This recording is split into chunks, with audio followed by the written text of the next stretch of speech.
Hey everyone. So, you may know, especially if you're a social worker yourself or you're in the mental health profession, that social work in and of itself is an extremely broad field.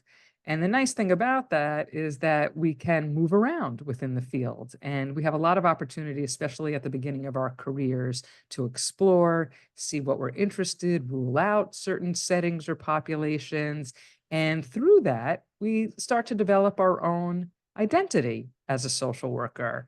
And our identities may mean different things for each of us, but I'm going to be speaking with one social worker today, Dr. Gabriella McBride, who is going to take us through her own personal journey, her career trajectory as well, and kind of talk about her own vulnerability as she moved through the process or the years of being in this field, and how she developed a community network, how she's taken on interns, how she's moved from practitioner to adjunct, and I think very importantly, her sense of imposter syndrome. I think that that's something that we all contend with at some point, definitely at the beginning of our career. And you know what? Sometimes it doesn't go away. I certainly lessens, but there might be certain venues or environments that bring that up for us. So I'm really excited to hear about her experience with that. But let me introduce her. She is my colleague, and I may have mentioned in a couple of other podcasts because I've had guests from the board of the New York State Social Work Education Association, and Dr. Gabriella McBride is the president of that association to my vice presidency. And we really enjoyed working together. Or I could speak for myself. I really enjoyed working with you. So I'm going to introduce her. So Dr. Gabriella McBride earned her master's of social work from Columbia School of Social Work in 2006 and her DSW from NYU Silver in 2023. She has served as the founding social worker of Mott Haven Academy Charter School as early as 2009, and then served as the director of social services until 2021. There, she was pivotal in establishing the school's social emotional programming and prioritizing a community centered approach with students and families. She played a crucial role in developing the school's anti racist framework and trauma sensitive culture, something near and dear to me. And this involves school wide assessment, data analysis, and implementing in classroom and out of classroom interventions. Gabriella also has supervised MSW students since 2007 and has been an adjunct faculty member at NYU Silver School of Social Work since 2016 and has supervised students in multiple MSW programs across New York City. Currently, at NYU Silver School of Social Work, she's involved with the launch of the School Social Work Training Academy, a program that's dedicated to the training of school social workers serving youth and families in New York City. So welcome, Gabby. Well, thank you, Amy. It was a lovely introduction, and I also really enjoy working with you. And I Good. also really enjoy NISWIA's board. I love our meetings and our community and our emails that go back and forth. It just really is a inspiring and sense of community and people coming together, and I appreciate you all. Thanks. And that's what Um, I think is great about this field too, is I think that community is really important. And I think that being a social mhm. worker allows us access to a lot of different communities. And even reading through your bio and introducing you, it's clear that you've been a part of several different communities. So it's interesting that we're about to talk about your emerging identity. And anywhere you want to start with that would be great. Great. Yeah, it's always a big question to ask where to start, because at this point in my career and potentially yours, Amy, there just feels like there's been so many years, right? So it's like, do you start in the beginning? Do you start at the middle? Do you start now? And I think I'm going to start now, because I think it brings up questions about community, questions about imposter syndrome, and also kind of a reinventing of oneself. And then we Mm, can kind of backtrack if that's okay with you. yeah. Because I think, I'm connected. I graduated with my DSW at Silver, and I've, hear people from the DSW program talk about what it means to graduate with your doctorate, how you emerge in the field, how it changes how you interact with people, with organizations, with communities, right? Now that you have your doctorate. And I heard somebody the other day say it's almost like a postnatal period, right? Like it's almost like you graduate and it takes almost up to a year to feel like you've really taken on the identity of being a doctorate or an expert, right, in the profession. A And so year, it's been a that's the really, fast, sorry to interrupt you, but, like, I'm struck by that. A year to me strikes me as a fast track. Like, yeah, exactly. that's pretty good. That, yeah, it is pretty good. And so I think to that point, right, I've been reflecting a lot on the past year because I graduated almost a year ago. And right after I graduated with my DSW, I stepped into the role that I am in as project director at NYU Silver School of Social Work. And it's been a really interesting journey for me to be a project administrator, to be in higher education full time, right, as opposed to part time, and then to figure out what it means for me to be a doctor, right? And I think some of the things I've contended with are, and I think some of the ways the imposter syndrome has shown up for me have been, not wanting to use doctor in front of my name, not necessarily being comfortable with it, right? Not changing all my email. Like there's a real resistance, Amy, to even changing my email signatures and to Wow. using that term, right, in front of Mhm. my name. And so I haven't, right, for the past year. And so I've been doing a lot of reflecting of why, right? Like why that is that I don't feel comfortable with it. And I don't know if I've come to the answer. I don't know if I ever will, but I just know that it has shown up, right, as part of the imposter syndrome. Like, did I actually do this? Did I graduate, right? Should people be calling me Dr. McBride? And so I just avoid it. But also thinking about I think I'm gonna just stop there. And then curious if you experienced something like that, or if you've heard that, or if it's just me. Oh, I so appreciate that because as you were talking, I was thinking how I relate to that. And, I have a little bit more experience than you. I've been in the field for longer. I I feel like only got my doctorate in 2010, which was many, many years after I had been practicing social work and as a psychotherapist. So in a weird way, like I felt like I had earned um, a history behind me, right? With some experience. And that Mhm. that I often tell my students that it took me at least 5 years to stop questioning every single thing that came out of my mouth. That's postmasters, right? But then once I earned my doctorate, I had the same experience as you, actually. And to this day, I never introduce myself as Dr. Myers. I'm the Mhm. director of field education. And whenever I call, for instance, field supervisors and try and cultivate new field placements, I always say, this is Amy Myers, right? I'm calling from blah, blah, blah, university. And yeah, and maybe you're making me pause. Why do I still do that? And because to me, it feels a little bit pretentious and like I Mhm. don't want to use my title as a way to kind of create a hierarchy. And so maybe that's different than imposter syndrome. I don't know. Isn't that interesting? Maybe it's kind of the opposite of that in a way that I feel like I don't know. I don't know. This is real time. I'm thinking out loud. But I think for me, it's mostly, about creating a hierarchy or trying to seem like I'm trying to impress or yeah, that I have strong feelings like that. Like I'm just Amy, right? We're all on the same level. And I often tell my students, everyone calls me either Professor Myers or Dr. Myers. And I really feel like that's the culture of our program, it Mhm. seems, but if somebody wanted to call me Amy, I would not be upset by that because I Yeah, don't think it's the doctorate that earns me respect. What earns me respect is the way that I relate to you. exactly. Yeah, I love that you said that, Amy. All my students call me Gabby, and I think that I've been very, very clear with that as a way to balance out that hierarchy, right? And to really relate to people. Like that my students don't need to call me or the students I'm teaching, right? I don't even like to say my students because they're not my students. They're people in a classroom that I occupy with them, right? And share space with them. And so they all call me Gabby, and I'm very clear with the purpose of that. And so that doesn't necessarily play into imposter syndrome with me. I think it's more kind of in professional context when I find myself within higher education circles.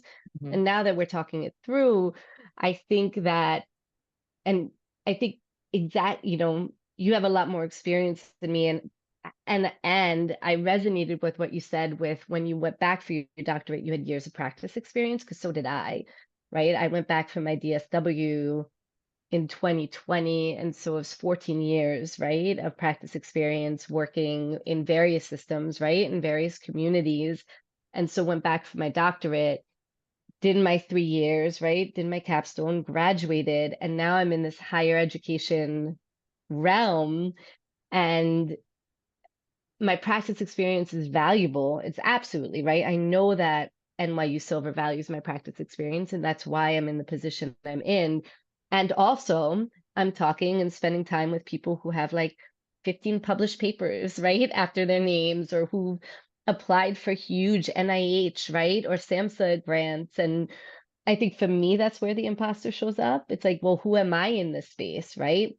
I only have 3 published papers.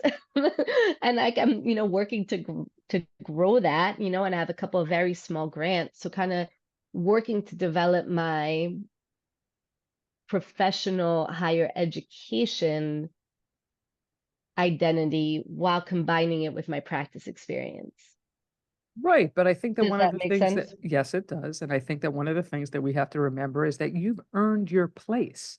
You've been Mm-hmm. hired because you were seen as competent and capable, and people are invested in your ability to produce what you will need to produce to be aligned with those whom you're surrounded by, but who've Mm-hmm. had many more years to Mm-hmm. publish many more articles than you have. So it's kind of like comparing apples and oranges. I mean, yes, you're all in academia, but you're at the beginning of your path. Mm-hmm. And so why should you compare yourself? And for me, I will say that when I noticed that kind of thing coming up for me, and it still does come up, certainly, definitely not, I want to give hope, because the reality is, uh, it came up a hell of a lot, early on. And it comes up occasionally now, definitely is contextual, not only to the people who may be around the table, but who's in the audience and what's the material that we're talking Yeah, about. And I exactly. think another thing you have to realize is that everybody has their area of expertise. And of Mm-hmm. course, when they're speaking about that, they sound incredibly informed and intelligent and impressive. But, get them in a room talking about some other subjects, and you might be surprised, right? So we all have our Mm-hmm. strengths.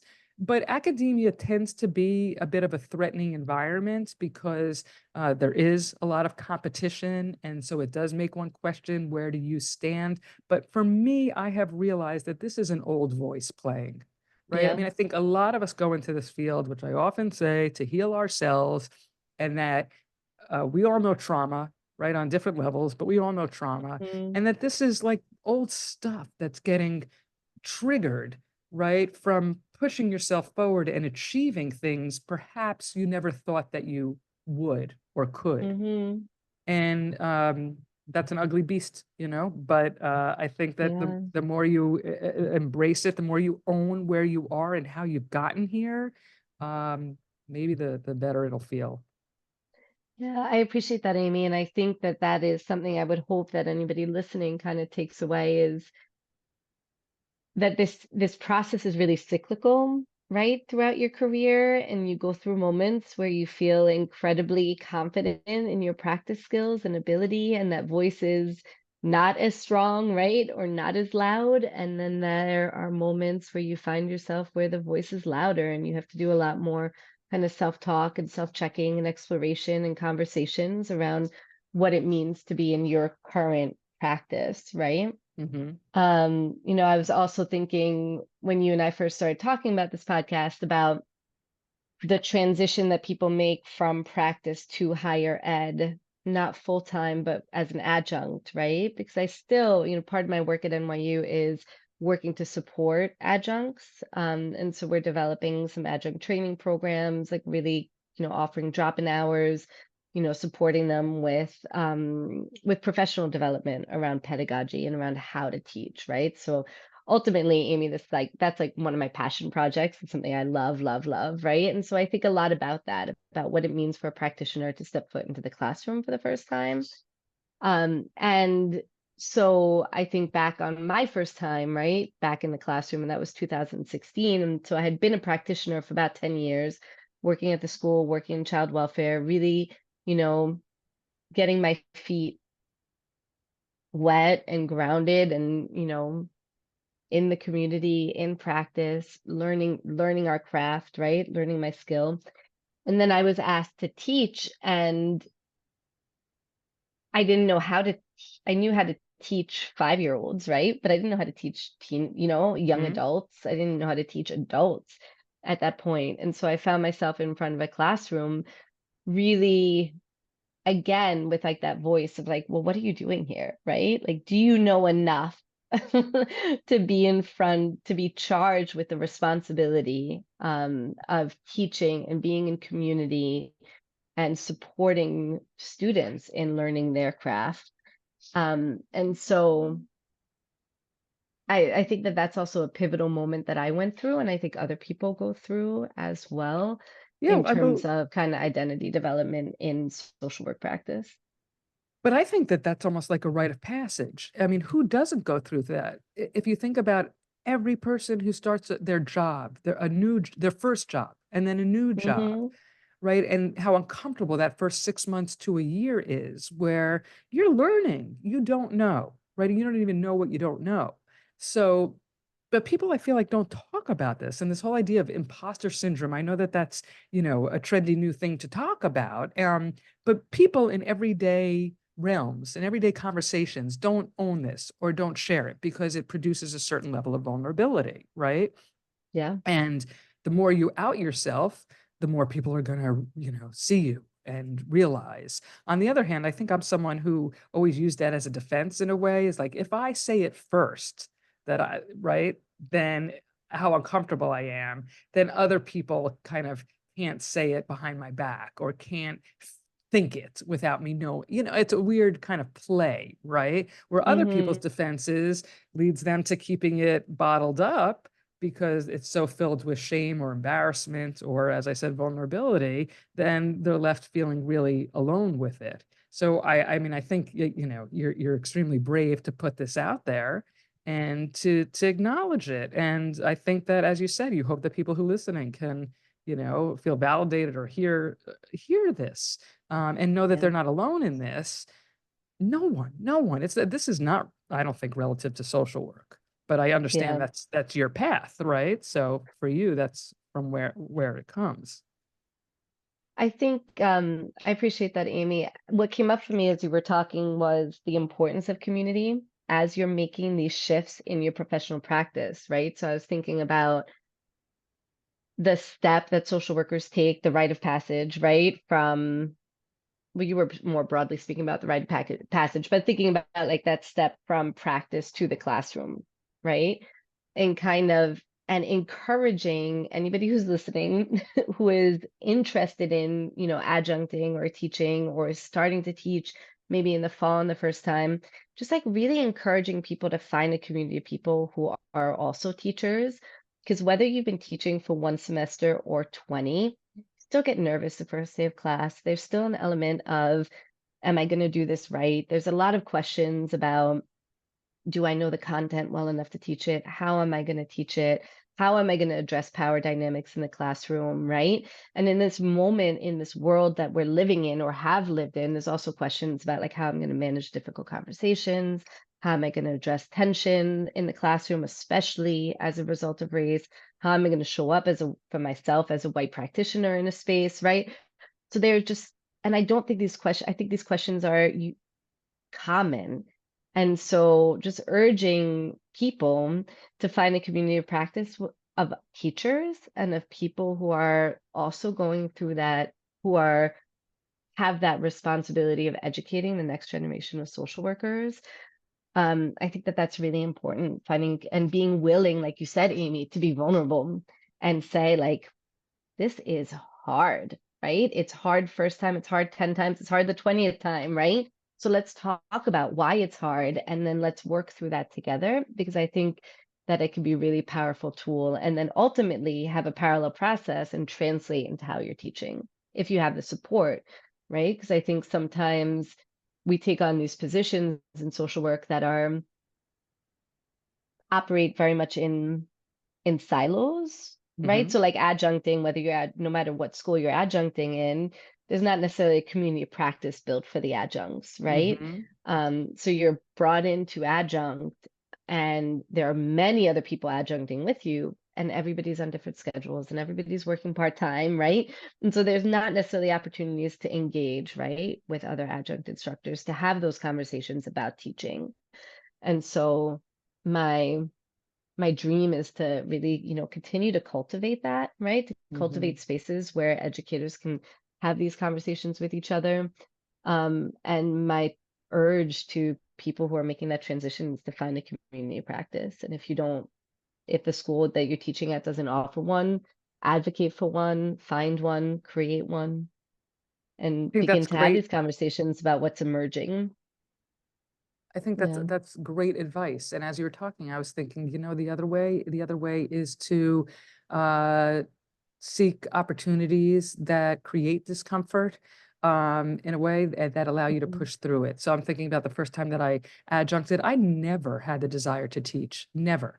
And why? Probably because of, I mean, not probably, okay, insecurity, right? What did I have to say? Who cares what I have to say? I never felt I had a voice growing up. And, the idea of standing in front of a classroom was nothing other than intimidating. Yet Mhm. somehow, why something propelled me, right? You just kind of go to the next level. You try the next Yeah. challenging thing. And all of us are terrified oftentimes of taking risks that force us to feel discomfort and face the unknown. But Mhm. my experience has been that it's only through that I can get past it, right? Like you have to move through it. So it's maybe a parallel to when you do that, find a community. I didn't do that at the time when I first started, and that would have been so helpful. And even now, right, when I'm in new situations, I now do that, and that's so helpful. But I'm thinking that you live that too, because the pushing through part, here you are talking about imposter syndrome and navigating your way in academia, and I am, right, as you said at the beginning, I have more experience than you, and I am the vice president to your presidency at the New York State Social Work Education Mm. Association, right? So you took that on, and being very new to the association as a whole. So not only being in a leadership role is challenging, but to an organization that you didn't have much experience with, and you took it on despite whatever you were feeling behind the scenes and doing it amazingly well. And I think that connects. Thank you, Amy, for that shout out. Appreciate it. And I I wouldn't have done it if the community of Niswaya hadn't been so supportive and encouraging and available, right? And so that kind of goes back to this thread that we're having about community of practice, right? Throughout your career, whether you're first graduating, right? Whether you just graduated with your MSW and you're figuring out, your next steps, or 15, 20, 25, 30 years later, right? Because I wouldn't have been, there's no way I would have taken on the responsibility of the presidency if I didn't know I could turn to you and Cynthia, right? And Mohan and Warren and Elaine and all these people who have been members of the organization for so long and ask questions, right? And ask for support. And so that community of practice is just really important, in all Mhm. stages of our work. Hmm. So I know it feels like we're talking a lot about imposter syndrome, but I feel like as we're doing that, we are talking about your trajectory, right? And Oh, we are yeah, talking about how you're moving yeah. through. But I think that that topic is just fascinating in and of itself, right? Because I think it's important that you recognize that you're moving and growing despite the feelings that we have. And if that's not a lesson for anybody who's listening, I don't know what is, right? So I always think, there's so much I want to impart whenever I'm teaching or whatever, when you're in that role of imparting knowledge. And then I often say to myself, who's going to remember all of this? So maybe I should Hmm. only have like one or two takeaways. So for this episode, if there's one takeaway I wish for the audience, it would be that look at how Gabby has navigated this, is moving through it, is still struggling with it, but isn't letting it hold her back from Mhm. doing what I think that you think you're destined to do, that you know deep down you have the skills, ability, knowledge, and so on to do, but that old voice creeps up, right? And in certain Mhm. contexts. So, I mean, I think another way, so we've offered two ways of addressing that, right? And I think another way of addressing that is working on oneself and whatever that means. I'm, Yeah. I'm always big for pushing therapy, but you know what? I've now come to, if that's not your thing, it's not your thing. But what are you going to do to work on yourself so that life can be more satisfying, more rewarding, more enjoyable, right? And that we're not holding ourselves back because of our stuff. Yeah. I think that I teach a lot and talk a lot about self-care when I teach, right? Because I'm really trying to push back against some of the traditional views of self-care and really explore the origins of it and like where our profession is moving and talking about it. And so one of the people I draw a lot on recently is Trisha Hersey, who's talking a lot about the idea of rest, right? And the importance of rest as an act of resistance and an act of self-care. And so I think to answer your question, um, I think that piece of it is really important. I might be digressing a little bit, so you might have to cut this part out, Well, Amy. that's okay. No, no, I'm curious about the act of resistance and like, what does that mean? Rest as an act of resistance. That's so Yeah. interesting. Well, I think that that's part of what happens, right? So I think you brought up this idea of like, let me wait on Trisha Hersey for a second and just kind of go back to the way that you frame this was that despite the voices, right? The critical voices, the imposter syndrome, right? Um, that we as social workers, as professionals, as practitioners, as teachers kind of push through, right? And I've pushed through in order to propel my career forward, right? Even going back from my DSW at a later age, right? I went back at 40. I had a baby while I was getting my DSW, like breastfeeding as I was teaching, right? Like I was like a new mom plus an old practitioner and a DSW student, right? And like an aspiring academic. So there are all these kind of shifting parts of your identity, like constantly. And you just keep on moving through, like you said, right? You keep on pushing through. And your very kind of direct question to me was, well, what do you do, right? Is it therapy or is it something else? And so to address your question about therapy, it's absolutely, I think therapy is vital. And I think everybody in our profession needs to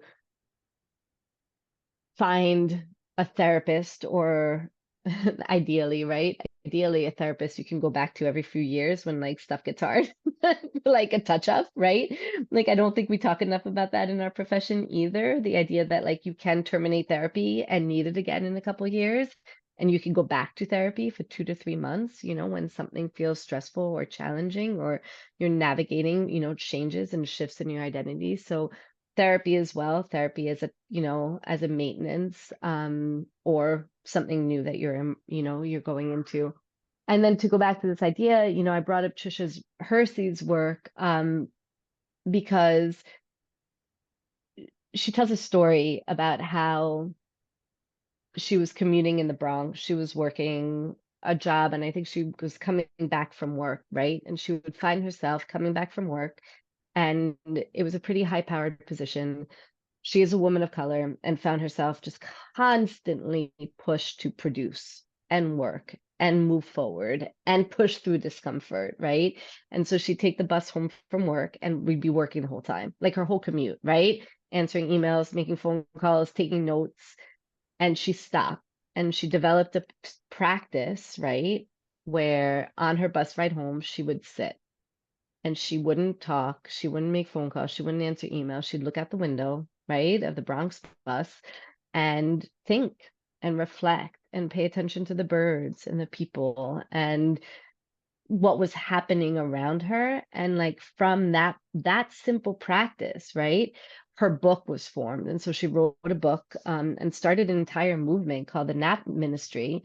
And so The nap with this, industry? the man nap ministry, right? With this idea of making sure that rest is forefront, right? And that we're really pushing against grind culture. Mm, So I think that that's to really long-winded way, Amy, of mm. answering your question, right? Is that I'm finding myself very conscious of building in opportunities for rest. And it doesn't mean sleep, right? Like I sleep enough. That's not now I do. My daughter didn't sleep through the night for almost 3 years, but now she does. So now I sleep, right? Um, so it's not necessarily the act of sleeping, right? But it's the act of slowing down, of putting down my phone, putting away my computer, taking a breath, right? Reading a book, reflecting. Like I find myself driving in the car sometimes, no radio, no music, no kid, nothing, right? Just like silence, to give my body, my brain, my mind, my soul time to just slow down. And I find that in those moments is where I can really silence that critical voice, right? I can take a pause, decide on my next action step, be really purposeful, right? On what my priorities are and what I'm going to do next. And so um, I just can't emphasize that practice enough of just resting and slowing down. Yeah, I love to be reminded of that because I've said on other episodes how my life's challenge is balancing life and work, and the Mhm. grind culture, as you refer to, it just resonates so much, and how important it is. Like, I love this idea of being with oneself also is what Mhm. you're saying, because I'm thinking about how my car time is my time to make my phone calls, because I hate being on the Yeah. phone. Like, there's not time to just sit and have a phone call. What? There's too much to do, right? So you always have to be like joining it with something else. And how, when I'm not doing that, I like to listen to the radio. It's the only place I listen to the radio is in the car. But you know what? What I find myself doing, this is nonsense now, but I'm just I'm just gonna say it anyway. What I find myself doing is like changing the radio station every 3 to 5 seconds, because Yeah. it takes me forever to find a song I like. And what is that even creating, right? So what if I Mhm. want to like kind of take your lead, and in my next commute I will be sitting in silence, just driving the car, and let the thoughts Mhm. just kind of come in, come across, come through, right? That sounds really, really good. So thank you for that. I wanted to ask you a little bit about making the move from I don't know if it was from adjuncting or where this came in, but taking on interns, because I could see that as another aspect of feeling like an imposter. And I remember when I did something like that, when I did that, but also when I'm taking on something new, like teaching for the first time, I also do self-talk. So yet another tool, right, of what we can do is, I know more than my audience. So I might not know a lot, but I know more Mhm. than my audience, and to kind of take some comfort in that. So I'm wondering about your move to take on interns. Yeah. I mean, it was so long ago. It was 2007. Yeah. And so at that point, the SIFI course, you could take the SIFI course a year after you graduated, as long as you went back to your alma mater. I think now it's changed to 2 years post LMSW. And so I think Columbia had reached out to me to say, do you want to take an intern? And I was like, sure. And I didn't put too much thought into it. And I think in hindsight, I probably should have, Amy. And then, just supervising interns became a real part of who I was as a professional. I mean, I've supervised probably 80, I think I counted one time. I think it's like upwards of 65 interns, right, over the course of my career. That's a lot. It's a lot. And so, yeah, and I think I always approached it as I took the responsibility very seriously. I mean, I still do take the responsibility seriously, and making sure that I created space for reflection. And so I think to your point of that self voice of like, I know, like I know more, right? And like I am in a place where I can educate. I think when I first took on interns, because it was so close to graduation, I took it on as a place I can mentor, right? I was like, let me be your mentor. Let me be your processing space, right? I can write comments on a process recording and I'm going to take that seriously. So let me give you a lot of feedback, right? And let me help you process your learning experience.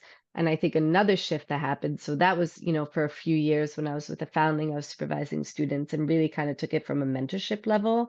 And then when I was at Mott Haven Academy, I helped build their internship program. And so I was supervising students, but also building the program, developing opportunities for group supervision, connecting with the agencies, acting as an ed coordinator, right? And figuring out where students were being placed. And I think there I shifted a little bit more, a little bit less from being a mentor to being an educator and being like, I'm gonna support you, I'm gonna mentor you, and I'm also gonna teach you, right? There's a writer who writes about supervision who talks about the different types of supervision, right? Like the emotional support, the educational support, the logistic support. And I think I started with that kind of emotional support and shifted into being a more purposeful, intentional supervisor with providing educational opportunities, connecting it to the EPAs, right? Making sure that was providing opportunities for students to learn and grow, and took on that education piece a little bit more as I grew more comfortable with it. So what's the piece that you still struggle with that even, going back in time and thinking about your anxiety about taking an intern or, developing a program or whatever it may have been, what's at the core of what you're still struggling with in regard to imposter syndrome? That's a big question. I think throughout your career, I'm going to answer it quickly and then we can maybe go back to it. But I think throughout your career, it shifts, right? Like where you're feeling confidence and where you're feeling a lack of confidence, and where the imposter syndrome usually shows up, right? Where you're not as confident, right? Sure. Um, and so it shifts.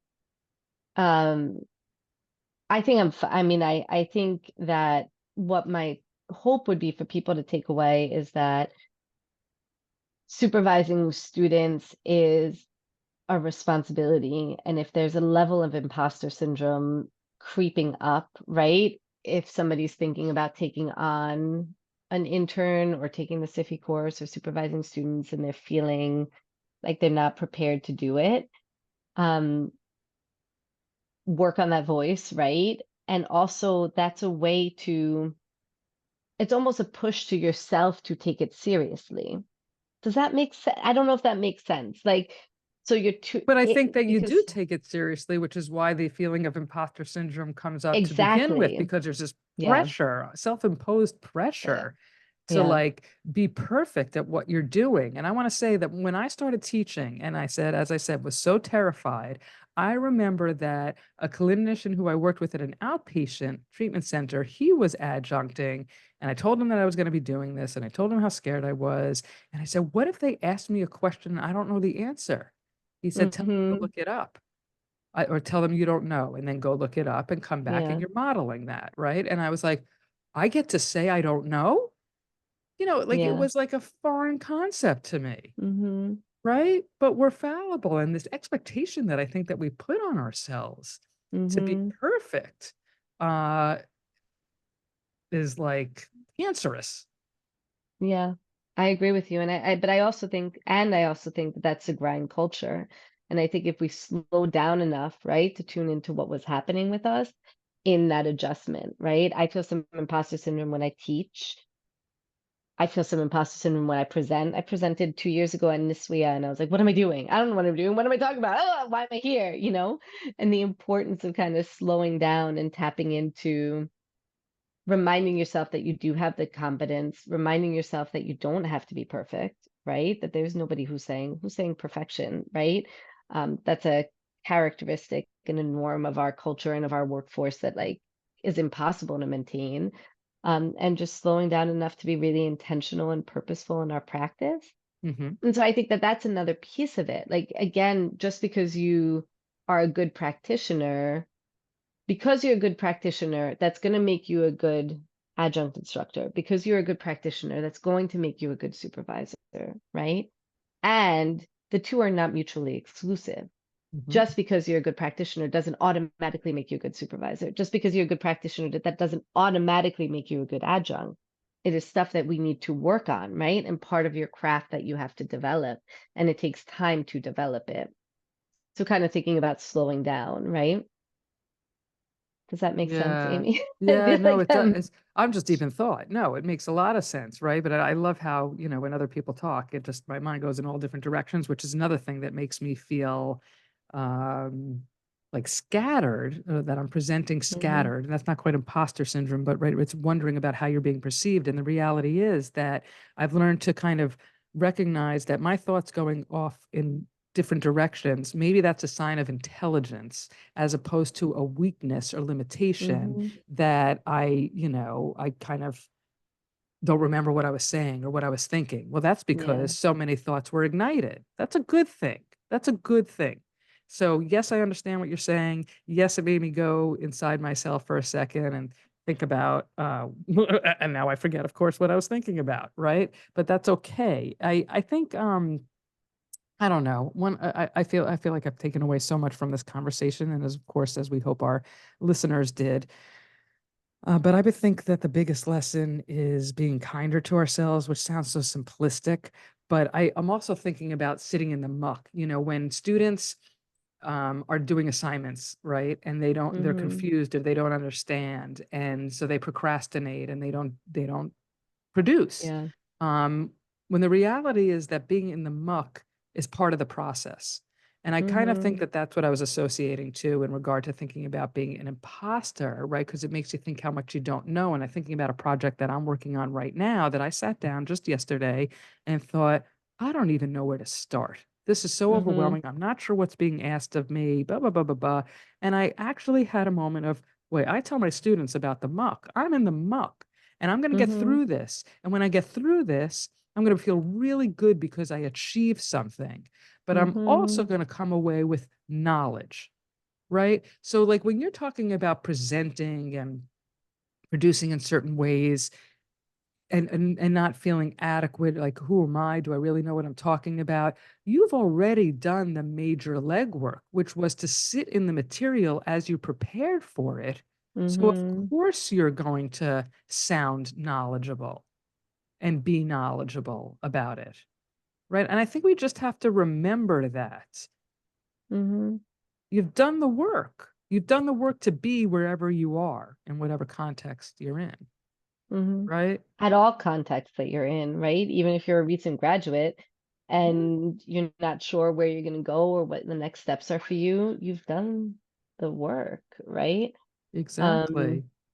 yeah. Exactly. You've earned your place. And the people hmm around you usually know what you're coming with. So, one, like I said to Yeah. you, they hired you. So they know what you're capable of. They have trust in you. Now you have to develop the trust in yourself. And the other piece hmm is that maybe the people around you don't expect of you what you expect of yourself. So that if you're hmm new in a position and being surrounded by seasoned professors or seasoned professionals, whatever you're doing, nobody expects you to be on the same page as them. You're just walking in the door. hmm Yeah, and I think that that's where I was getting with the importance of slowing down, right? Like you're a brand new field instructor, you're a brand new adjunct, you're brand new to academia, you're brand new, right, to these positions that kind of creep up, right, throughout your career because it is a continuously evolving process. And so you're brand new, nobody's going to expect you to be you're not going to be the same field instructor, your first practicum instructor, sorry, you're not going to be the same practicum instructor your first year as you are 15 years down the line, right? And so people need Absolutely. to understand that, right? As much as you and I can reflect back and say, I'm not the same practicum instructor I was in 2007. I shouldn't be, right? And so somebody who's just taking on practicum instructors, giving themselves enough grace and enough rest and reflection time to think about, well, who do I want to be as a practicum instructor, right? What are my values here as a practicum instructor? And how am I going to grow those values for the length of time that I am supervising students? Or how, same thing with adjuncting, right? I'm a new adjunct. I don't really understand pedagogy and teaching and adjunct, right? Like androgyny. That's not the word, androgyny. Cynthia always tells us, right, to like not only say pedagogy, she always wants us to say androgyny as well. Um, but that's not the right word either. Oh my God, you're gonna have to pause this. Let me start my sentence again. Um, I'll edit. so Good. the when you first get into teaching as well, right?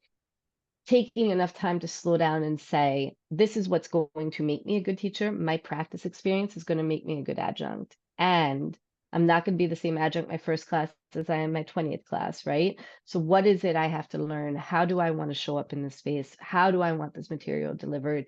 And be really purposeful in the instruction and not put this pressure on yourself to the first time you teach the material, run the class, run the discourse, remember everybody's name, prepare all your slides, right? Have the best student presentations you have the best, results, or I don't know what the survey results that the students complete. Like this has to be paced. And I think that that's part of also my takeaway from this idea of rest is that we have to pace ourselves and then be really purposeful in learning and in taking steps to get to where we want to be. Well, I agree with you wholeheartedly. I love the piece about, going into the classroom, for example, for the first time and having to remember everybody's names, and also, having to get the material, and also remembering that you wanted to do A, B, and C, right? And in that sense, like, be purposeful. And I'm now coming to this again, something new I've learned. What one or two takeaways do you want to provide? Do you want others to walk away with? But I think there's also another piece. And I think part of that is also accepting that some of this is out of your control, and some of Mm-hmm. it is based on just experience. Like, I'm not the same clinician that I was 10 or 20 Yeah. years ago, right? Because I've learned as I've gone. And that's not always with purposeful reflection. It's just about a growth, um, Mm-hmm. a growth experience. I'm not the same person I was 10 or 25 Mm-hmm. years ago. And that's through lived experiences. It's Yeah. not through something I said I was going to do or how I want to be, right? It just Yeah. evolved.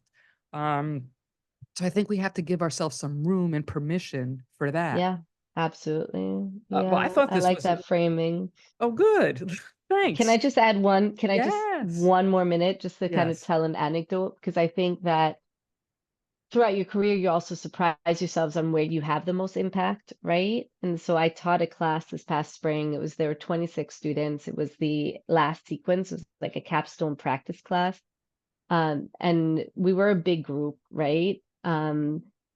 And the last class, we're going around reflecting around some of our learnings and some of our takeaways and how we're going to show up, right? After this community of practice that we developed. And one of the students was like, we all showed up. Like, even in this semester, that was so hard. It was so hard to be in an academic space, Mhm, right? This mhm, year, this academic year. mhm. And even with that, every single one of the students had such good attendance. And so the students said, right? They said, and we all showed up. And Gabby, that's because you showed up, right? And I Mhm, was like, it mhm, didn't matter my slides, my preparation, how many groups I ran, what videos I showed, right? What actually had the most impact was the fact that I was always present. I didn't cancel class, I didn't move to Zoom, right? Which like happens, but just that's what had the most impact this semester. And so I think again, like you said, Amy, with lived experience, with growth, with reflection, with rest, and with like permission to just be human, is how we move through this life and these shifting identities. I think that's well summarized. And I think it's also going back to what you started with earlier about building community, because Mm-hmm. everybody wants to feel heard and understood. Everybody wants to believe that others are feeling similar ways that they do, that you're not an outlier, that I'm not crazy for Mm-hmm. feeling how I feel, or, that there's something wrong with me. And by just showing up, that was so much, because you're also building if they're telling you that that was so important, you built Yeah. relations, right? And that's going back to what you said earlier about community and how important that is to give yourself to kind of help you move through these feelings and challenges Mm-hmm. of growing, right? Because it's growing Yeah. pains is what we're really Mm-hmm. talking about, growing professionally and personally. It's not easy. So I hope that I kept saying, I hope that the listeners feel this and that. I hope you do, Gabby. I hope Oh, you I feel do. better. I hope, and because I feel better. I feel like I learn every time I talk to people. And I was going to say on this podcast, and this has broadened my ability to grow doing this podcast by hearing from everybody. If we Mhm. just do that, kind of move that out into the world, just open yourselves up a little bit more to speaking with other people, hearing from other people, sharing what you're feeling and Yeah. not feeling so scared and vulnerable to do so. Life, I think, can be a bit easier. I Yeah, think. absolutely. So find communities like So Miss find Fia that brings you communities. together Absolutely, find with people communities. in Yep, you can community. join the New York State Social Work Education Association. We're a very, very friendly community, very We are. collegial, very mentoring. But on that note, Gabby, thanks so much for sharing your personal journey. I know it took a lot of kind of bravery, even in doing that. So appreciate it, and come back anytime. Yeah, thank you, Amy. It was a pleasure to be here with you today. Thanks.